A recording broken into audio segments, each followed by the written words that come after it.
Donc, effectivement, aujourd'hui, je vais vous parler des maladies vasculaires du foie de l'enfant, qui est une entité rare et importante à connaître. Vous allez le découvrir sur cette présentation. Donc, il existe deux types d'anomalies vasculaires du foie. Les anomalies vasculaires de type oblitérantes, qui peuvent toucher les gros vaisseaux et les petits vaisseaux. Et les maladies vasculaires non oblitérantes de type malformatif. Et là, ce sont plutôt des fistules porto-caves, qui peuvent être des fistules porto-caves extra-hépatiques ou intra-hépatiques. Concernant les anomalies des gros vaisseaux, donc c'est des pathologies classiques que tout le monde connaît. Il y a la thrombose de la veine sus-hépatique qui va entraîner le syndrome de Budd-Chiari, la thrombose artérielle qui va à moyen ou long terme entraîner des cholangiopathies ischémiques, et la thrombose porte sur foie sain, qui va former un cavernome porte et entraîner une hypertension portale. Ce qui est moins connu, ce sont les anomalies des petits vaisseaux. Et récemment, les équipes d'hépatologie adultes ont remis un peu de l'ordre dans cette nosologie des anomalies des petits vaisseaux. Et maintenant, on parle de deux types de registres différents.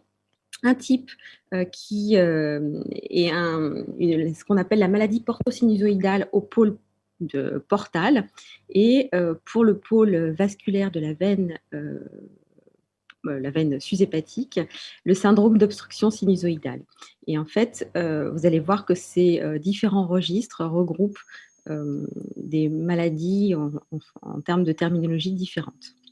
Alors, pour pouvoir bien comprendre les effets et les conséquences de ces anomalies vasculaires, il est important de reprendre un peu de physiopathologie. Et vous voyez que le foie, à cet égard, est un petit peu particulier, puisqu'il a une vascularisation afférente qui vient de deux sources. Une source veineuse qui est la veine porte et qui apporte de façon majoritaire du sang, 2/3 à 3/4, et l'artère hépatique de façon moindre, 1/3 à 1/4. Et en fait, ce sang donc, va perfuser le parenchyme hépatique, les hépatocytes et les sinusoïdes, et va ensuite être drainé par une seule source d'évacuation, par la veine hépatique. Le sens de circulation est également essentiel. Et vous voyez qu'en fait, le sens va du sens porte, du système porte vers la veine centrale, du fait des pressions qui sont plus importantes au niveau de la pression portale que de la veine hépatique. Donc, le sens du flux est important. Le côté quantitatif est également essentiel. Et si il intervient une diminution du flux vasculaire portal, il y a un phénomène adaptatif qui va intervenir, qui s'appelle la balance artérioporte, et qui va faire en sorte que le flux artériel va devenir prépondérant, ce qui n'est pas la situation physiologique habituelle. Un autre élément important, c'est que la qualité du sang apporté par le système porte et l'artère est différente. En effet, le système porte va drainer de nombreux nutriments directement du tube digestif, et l'artère, ça va être l'oxygène qui va être l'élément important de cet apport vasculaire. Et donc, à la fois, le côté quantitatif et qualitatif sont importants, et donc cette balance artérioporte est essentielle. Et lorsqu'il y a une rupture de cet équilibre, à la fois dans l'espace et dans le temps, ça va entraîner un déséquilibre de cette microcirculation hépatique au niveau du lobule. Et vous voyez que le foie est organisé en structures lobulaires qui sont mises les unes à côté des autres. Et donc, quand cette structure est altérée sur un lobule, c'est également le cas dans les autres lobules. Et il va y avoir donc des anomalies architecturales dans tout le parenchyme hépatique. Donc, pour résumer, une anomalie vasculaire va entraîner de gros vaisseaux, entre autres, peut entraîner donc des anomalies de la microcirculation intrahépatique, de la perfusion, des anomalies architecturales et éventuellement, de ce fait, du développement de nodules. Donc, les conséquences des anomalies vasculaires du foie, ça va être en amont une hypertension portale avec, sur le plan des conséquences, donc des complications digestives, comme des varices ésophagiennes ou une entéropathie exsudative, des complications pulmonaires, comme avec un syndrome hépatopulmonaire, des complications cardiaques de type HTAP, des complications neurologiques avec une encéphalopathie hépatique. Donc, les conséquences des anomalies vasculaires du foie. Donc, en amont, on a dit les hypertensions portales avec les conséquences de différents registres. Et en aval de ces anomalies vasculaires, eh bien, il va y avoir une transformation nodulaire du foie qui peuvent être soit une hyperplasie nodulaire régénérative, soit par exemple dans le cadre des fistules porto-caves, une hyperplasie nodulaire focale, plus rarement des adénomes qui sont importants à connaître puisqu'il y a la possibilité dans certains cas de développement d'un hépatocarcinome. Les anomalies vasculaires de l'enfant ne sont pas toutes à la même fréquence. Et en effet, par exemple, le syndrome de Budd-Chiari est rare chez l'enfant, contrairement à l'adulte où c'est plus fréquent. Et en fait, là, je vous ai mis par ordre de fréquence les différentes pathologies qu'on retrouve chez l'enfant. Et donc, le plus fréquent, ce sont les fistules porto-caves congénitales, les obstructions de porte avec foie sain, donc cavernome, et puis viennent ensuite les anomalies porto-sinusoïdales. Et moi, je vais axer mon propos aujourd'hui sur cette entité de la microvascularisation portosinusoïdale. Comme vous le voyez ici, en fait, pourquoi est-ce que je vous parle de cette maladie portosinusoïdale? Pourquoi c'est important d'en parler? Eh bien, il s'agit souvent de pathologies sous-diagnostiquées parce que bien souvent, les anomalies biologiques hépatiques sont peu importantes. Il y a peu de cytolyse, peu de cholestase, donc on peut tout à fait passer à côté. Et à contrario, certains malades développent donc à bas bruit une hypertension portale qui peut être sévère et qui bien souvent mène à une hémorragie digestive qui peut être inaugurale et c'est par ce biais qu'on peut être amené à faire le diagnostic. Donc il est important d'y penser dans des situations où on n'en est pas arrivé à l'hémorragie digestive et c'est tout l'intérêt de la présentation aujourd'hui. Alors, ça passe plus. Si, voilà. Oups. Donc la maladie portosinusoïdale, je vous ai dit tout à l'heure en fait qu'il y a eu une reprise en fait sur le plan nosologique de ce que c'était cette maladie portosinusoïdale. Et maintenant, effectivement, on parle de ce registre de pathologie qui reprend ce qui était connu antérieurement comme étant décrit par une hypertension portale idiopathique, une hypertension portale intrahépatique non cirrhotique, ou bien, sur le plan histologique, une hyperplasie nodulaire régénérative, ce qu'on appelait vénopathie portale oblitérante, sclérose hépatoportale, fibrose septale incomplète ou fibrose portale non cirrhotique. Tout ça, en fait, maintenant, c'est inclus dans cette grande entité que l'on appelle maladie portosinusoïdale. Alors, qu'est-ce que c'est que cette entité maladie portosinusoïdale? Eh bien, il s'agit d'une pathologie où il existe une diminution de la vascularisation des branches portales avec, dans certains cas et dans certains endroits du foie, même des thromboses des petites veines.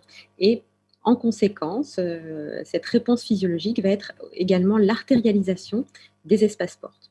Parfois, il peut y avoir également apparition de néoveines dans le pourtour des espaces portes et peut exister également de la fibrose au niveau des espaces portes qui n'est jamais une fibrose très extensive mais qui peut déborder des espaces portes et aller un peu sur les sinusoïdes, mais jamais de fibrose avec extension porte-aux-portes.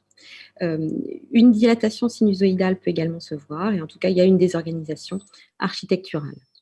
Donc là, comme vous le voyez sur ces photos, donc sur la photo de gauche, il s'agit d'une lame avec coloration rouge Sirius. Et vous voyez qu'il existe deux gros espaces portes qui sont fibreux, avec la fibrose en rouge, mais sans extension de cette fibrose. Et vous voyez qu'à l'intérieur du parenchyme, eh bien, il y a clairement une désorganisation de ce parenchyme qui n'est pas un parenchyme lisse. Néanmoins, il n'y a pas de cirrhose. Et à droite, il s'agit d'une coloration à la réticuline pour vous montrer la désorganisation architecturale et en particulier la désorganisation des travées hépatocytaires. Ici, à gauche, en haut, vous voyez que c'est une coloration à l'orcine. C'était pour vous montrer l'artérialisation des espaces portes avec, vous voyez ici très clairement, trois artères qui sont avec une paroi très épaissie, donc ce phénomène d'artérialisation en lien avec la diminution du flux portal. Et à droite, une coloration à l'actine. Vous voyez les artères qui sont bien visibles. Et en revanche, dans cet espace porte, on ne voit pas de vénule portale qui est effacée ou très peu, et des canaux biliaires qui sont de structure strictement normale. Donc, cette maladie portosinusoïdale, regroupe un certain nombre de pathologies, on va le revoir. Donc quels sont les mécanismes physiopathologiques? Savoir y penser, savoir faire le diagnostic et connaître les pathologies associées pour mieux, identifier et mieux suivre ces patients et enfin le pronostic dans une série pédiatrique, puisqu'il y a très peu, de séries pédiatriques, qui sont publiées sur le sujet. Alors les mécanismes physiopathologiques, ils sont pas très bien, connus, pas très bien déterminés, mais le point commun, c'est une altération, de l'endothélium portal et cette altération de l'endothélium portal, elle peut survenir pour différentes causes, soit par, coagulation, donc des phénomènes de thrombophilie, c'est ce qu'on voit, plus fréquemment chez l'adulte que chez l'enfant, des phénomènes toxiques, génétiques, immunologiques ou infectieux et vous voyez que ces différentes causes, en fait, ne vont pas être représentées au même niveau dans les cohortes pédiatriques que, dans les cohortes, de patients adultes. Donc on n'aura pas le même, registre et pas le même phénotype, chez les cohortes adultes et pédiatriques. Alors quand y penser, donc ça c'est l'élément essentiel puisque je vous ai dit finalement, il y a un certain nombre de patients qui sont, très peu symptomatiques. En fait, on peut avoir juste une cytolyse inexpliquée, ou une hépatomégalie. Donc il faut savoir, évoquer le diagnostic quand on n'a pas réussi, à identifier la cause de cette cytolyse, parce qu'il y a des patients qui peuvent être tout à fait asymptomatiques. Bien entendu, les signes d'hypertension portale, donc ça, la splénomégalie, la thrombopénie, une hémorragie digestive, on va plus facilement y penser. Il faudra y penser également, devant un foie nodulaire comme on l'a vu pour les raisons, qu'on a vues et surtout un élément qui doit, mettre la puce à l'oreille, si je puis dire, c'est, l'identification d'une hypertension portale, importante avec une élastométrie hépatique basse. En effet, il s'agit, comme vous l'avez vu, d'anomalies qui sont pré-sinusoïdales avec peu de fibrose extensive et donc effectivement, dans ces situations, l'élastométrie hépatique est plutôt basse. Donc hypertension portale importante avec élastométrie basse, ça doit, faire évoquer ce diagnostic. Le diagnostic, il est fait par essentiellement l'histologie et on peut s'aider également d'un certain nombre de signes cliniques qui vont évoquer l'hypertension portale. Donc, en premier lieu, il faut une biopsie avec absence de cirrhose à l'histologie. Ça, c'est très important. Et on peut donc faire le diagnostic si on a une biopsie sans cirrhose et des signes d'hypertension portale, donc des varices de l'œsophage, une hémorragie digestive liée à une hypertension portale ou des collatérales identifiées sur l'échographie abdominale. Ou bien une absence de cirrhose à l'histologie, mais des signes histologiques associés qui vont faire évoquer le diagnostic. Donc des choses qui vont évoquer une vénopathie oblitérante, des veines portes qui sont effacées ou thrombosées, une symptomatologie d'hyperplasie nodulaire régénérative ou de la fibrose ou ce qu'on appelle cirrhose incomplète.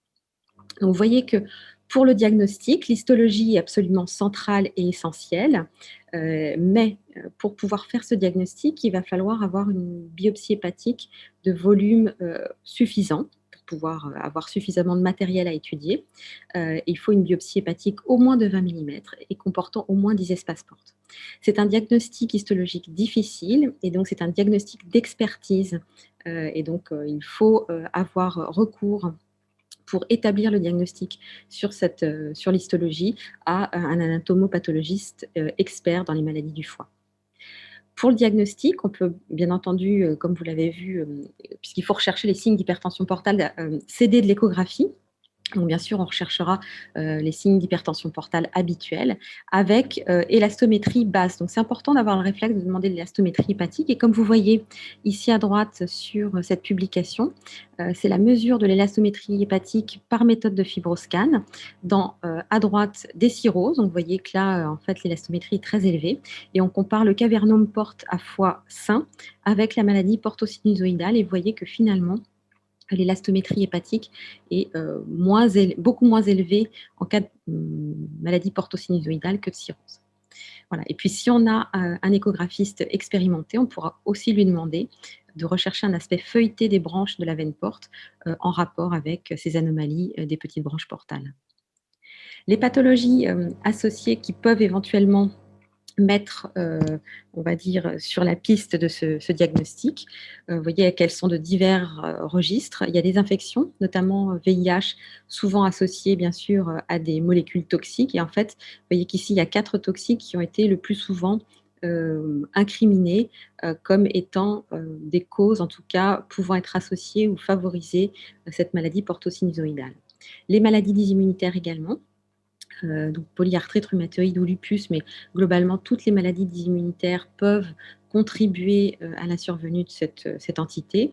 Et les états prothrombotiques, donc que ce soit des mutations des facteurs de coagulation ou d'autres situations prothrombotiques, et ça c'est plus souvent retrouvé chez l'adulte et plus rarement chez l'enfant. Il existe également des situations génétiques associées à cette maladie portosinusoïdale, le syndrome de Turner, le syndrome d'Adams-Oliver. Il existe des formes familiales et chez l'adulte, la dyskératose congénitale est une étiologie classique. Et puis la mucoviscidose, donc en pédiatrie, on est habitué à avoir le tableau de maladies hépatiques classiques qui est la cirrhose dans le cadre de la mucoviscidose. Chez l'adulte, il peut y avoir des formes cliniques avec une hypertension portale mais sans cirrhose, et donc qui peuvent rentrer tout à fait dans le cadre de cette maladie porto-sinusoïdale. Et je pense que Dominique Debray, qui va vous faire un topo sur la mucoviscidose après, va vous en parler. Alors, je vous ai dit qu'il existait des formes familiales. En effet, vous voyez, dans cette publication de 2014 de Stéphanie Franchi, il y avait sur cette série de patients 5 familles. Et pour 2 d'entre elles, secondairement dans un article ultérieur, a été identifié un gène qui a été nommé FOPV, dont la fonction est encore actuellement à déterminer. Eh bien, une implication dans ces 2 familles avec une mutation hétérozygote, vous voyez, enfin, donc une transmission dominante, mais dans cette famille, une pénétrance visiblement incomplète puisque le père était porteur de la mutation, sans symptomatologie de la maladie. Le syndrome d'Adams-Oliver dans le contexte de la maladie portosinusoïdale est important à connaître. Donc, tous les enfants ayant un syndrome d'Adams-Oliver n'ont pas une atteinte hépatique, mais en général, si l'enfant vous arrive en tant qu'hépatologue pédiatre, c'est qu'il a une atteinte hépatique, donc il faut savoir reconnaître ce syndrome. Donc, en dehors de l'atteinte hépatique, il peut y avoir une aplasie du scalp et vous voyez ici une agénésie de la voûte crânienne, donc c'est en général assez impressionnant. Une atteinte cutanée avec ce qu'on appelle un cutis marmorata et cet aspect très marbré de la peau. Des anomalies des extrémités avec des syndactylies, des doigts courts, et c'est plus souvent les extrémités des membres inférieurs, mais ça peut être aussi les membres supérieurs. Des cardiopathies peuvent être associées, pas systématiquement, mais peuvent. Et là, il y a un peu tous les types de cardiopathies. Il peut y avoir, là aussi, c'est pas systématique, une atteinte neurologique avec retard de développement et pour certains patients, des épilepsies. Dans cette entité du syndrome d'Adams-Oliver, actuellement 6 gènes ont été identifiés. 4 d'entre eux sont directement liés à la voie Notch et les 2 autres sont indirectement liés à la voie Notch. Donc effectivement, cette voie Notch va être essentielle pour la compréhension des mécanismes physiopathologiques de survenue du syndrome d'Adams-Oliver et de sa contribution aux altérations vasculaires hépatiques. Donc voilà cette série dont je vous parlais, donc publiée par Stéphanie Franchi en 2014, qui est une grande série chez l'enfant, 48 enfants. Et vous voyez que l'âge de diagnostic est extrêmement variable, ça peut aller de 1 mois à 16 ans. Les formes familiales ne sont pas exceptionnelles, vous voyez 16%. Et au passage, je souhaite vous dire que je suis intéressée parce que je sais que parmi vous, certains d'entre vous doivent avoir des familles comme ça. Je pense que ce serait intéressant d'étudier sur le plan génétique, parce que pour l'instant, on a identifié un seul gène, mais je pense qu'il y a d'autres situations qui nécessiteraient d'être investiguées. Donc, je suis intéressée éventuellement. Donc voilà, ces formes familiales, 16% dans cette série. Les manifestations hépatiques sont relativement fréquentes, 30%. Et important de soulever, mais je vous le disais aussi dans le début de la présentation, 9 patients sur 48 n'avaient pas de signes importants d'hypertension portale. Donc c'est à retenir et à noter. Les mutations pour les facteurs de coagulation, vous voyez, étaient assez peu fréquentes, 6%, et c'est beaucoup plus fréquent dans les séries adultes. Il y a globalement un bon pronostic avec seulement 2 décès sur les 48 patients étudiés. Et vous voyez que finalement, c'est la complication majeure qui est l'hémorragie digestive, comme sur le diagramme de droite. Eh bien, on voit que 5 ans après l'identification des premiers signes, il y a quasiment 70% des patients qui ont eu une hémorragie digestive. Enfin, 6 patients sur les 48 ont dû recevoir une transplantation hépatique en raison d'un syndrome hépatopulmonaire et 2 patients avaient une HTAP qui a été traitée par sildenafil.